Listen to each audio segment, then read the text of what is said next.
Sur le tatami de la JAD, Antoine Rosa dispense tous les cours de karaté. Pour les enfants, il est secondé par Hélène Essouad, mais avec sa ceinture noire et ses 40 ans d'expérience, il est le maître du dojo.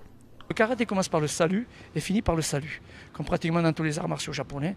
Donc c'est ce qui est très important, c'est ce qu'on appelle le rei. Après le salut, il y a un échauffement global du corps, donc il faut accélération du rythme cardiaque. Donc on part du haut et on amène jusqu'en bas.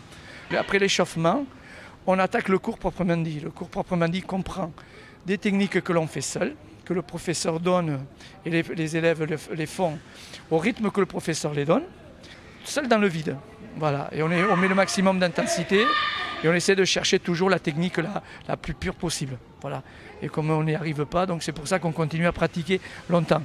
Et une fois qu'on a travaillé le kyon, on passe à la partie, ce qu'on appelle kata. Donc les katas, ce sont des enchaînements contre plusieurs adversaires, donc c'est imaginaire.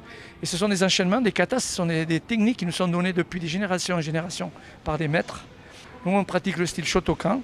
On a une certaine quantité de katas, mais on ne change rien. On a des katas de base, des katas supérieurs. Mes professeurs me l'ont donné à moi je les donne à mes élèves, mais je ne change rien. Et une fois qu'on a travaillé les katas, on passe à la partie kumite. Le kumite, c'est le combat. Donc nous avons des combats conventionnels et nous avons des combats libres. Et la finalité, c'est du combat. Pour les compétiteurs, c'est ce qu'on appelle le shiai, c'est la compétition. Voilà, les 3 phases du karaté. Dans les cours, les combats libres sont sans danger, puisqu'une des valeurs de la discipline japonaise est le contrôle. Donc contrôle de la personne, mais contrôle aussi de la technique. Donc on est capable de partir à une vitesse maximale et d'arriver à contrôler à 2 cm du visage de l'adversaire, ou à 1 cm, voilà, sans le toucher. C'est le but recherché. Le karaté, comme tous les arts martiaux, ne se limite pas au combat ou à la pratique. Il intègre également une dimension spirituelle et morale. Le karaté, au-delà de ce que tout le monde pense, ce n'est pas de la violence.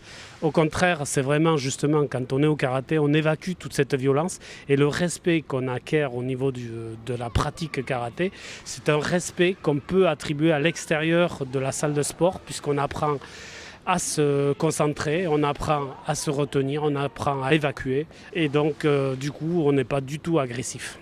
Depuis 15 ans, Antoine Rosa insuffle son énergie et son état d'esprit au karatéka de la JAD, auquel il enseigne le karaté dans sa version traditionnelle, aux petits comme aux grands.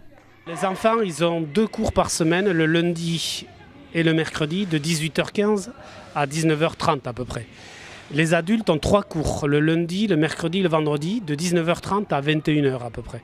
Donc on accueille les enfants à partir de 6 ans. Et les adultes, il n'y a pas de limite d'âge puisque le karaté se pratique à n'importe quel âge. Et on adapte chacun à sa façon, chacun à ses possibilités, qu'on soit souple ou pas, tout est faisable. La section karaté de la JAD propose à toutes celles et tous ceux qui sont intéressés par la discipline de venir les rencontrer et même tester dans leur dojo installé au stade André Darrigade.